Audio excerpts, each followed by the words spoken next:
So your current company, it was set up as a benefit corporation, a B Corp. Correct. Now that's something we haven't talked about on this show yet. We've talked about, C-corps. We've talked about, Delaware C-corps, particularly with a lot of the founders. Why a B Corp? And are you planning on raising capital? Because would you have to switch to a C Corp? Can you do that with a B Corp with investors? Tell us a little bit about a B Corp. Sure. Well, to the government, I'm not going to claim I'm a lawyer here, so I'm just a little asterisk, the disclaimer. Yeah, not a lawyer, see a lawyer. Not a lawyer, this is not financial advice. Not as financial advice, unless you're investing in me.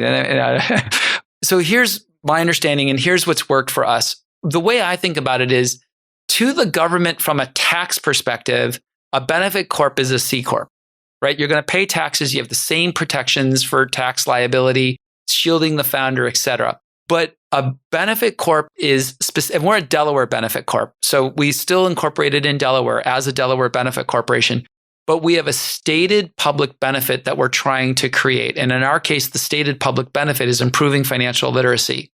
So why do we create benefit corporations, or what was the legal reason to create a benefit corp? Well, if you're a C Corp or an S Corp or an LLC, you have a legal responsibility to do everything you can to maximize shareholder value. But what if I were to choose to do something that didn't maximize shareholder value, but was part of my corporate values? Well, theoretically, shareholders could sue you. And what benefit corporation status does is it says, look, if you're making a choice that may depress your profits, but it's in alignment with your stated purpose, you get legal protection. Now, this is hard to understand for startups. So let me give you an example that everyone will understand because it's a $1 billion company. Patagonia is a benefit corporation. Now, last year, Patagonia did something really remarkable.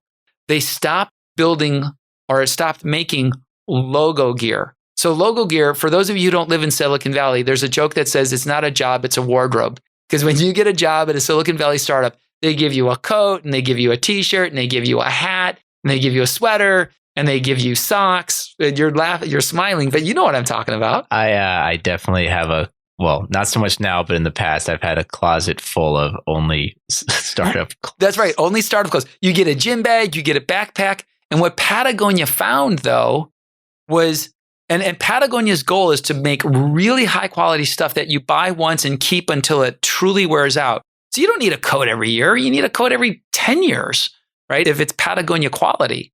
What they found was that people, when they changed jobs, would throw out their logo gear clothing. And that was antagonistic and in opposition to Patagonia's stated benefit of trying to reduce waste from people throwing out. Like, they're the anti-fashion company. They're trying to build durable stuff that is functional and lasts. They don't want you to buy a new ski jacket every winter. They want you to buy one ski jacket that lasts. So Patagonia made a choice to stop making logo gear, and they calculated it was hundreds of millions of dollars of lost revenue.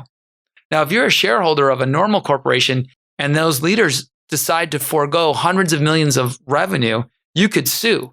But the purpose of the benefit corporation is to create legal protection against those choices. Now, a benefit corporation can raise money, they can be public, they can do all those other things. And in fact, I've raised money precisely because some of our investors want to promote the impact that we're trying to create, meaning there are enlightened people who realize that the equity gap that we've created is not sustainable for our society. They've realized that the polarization of our democracy is starting to crack our democracy.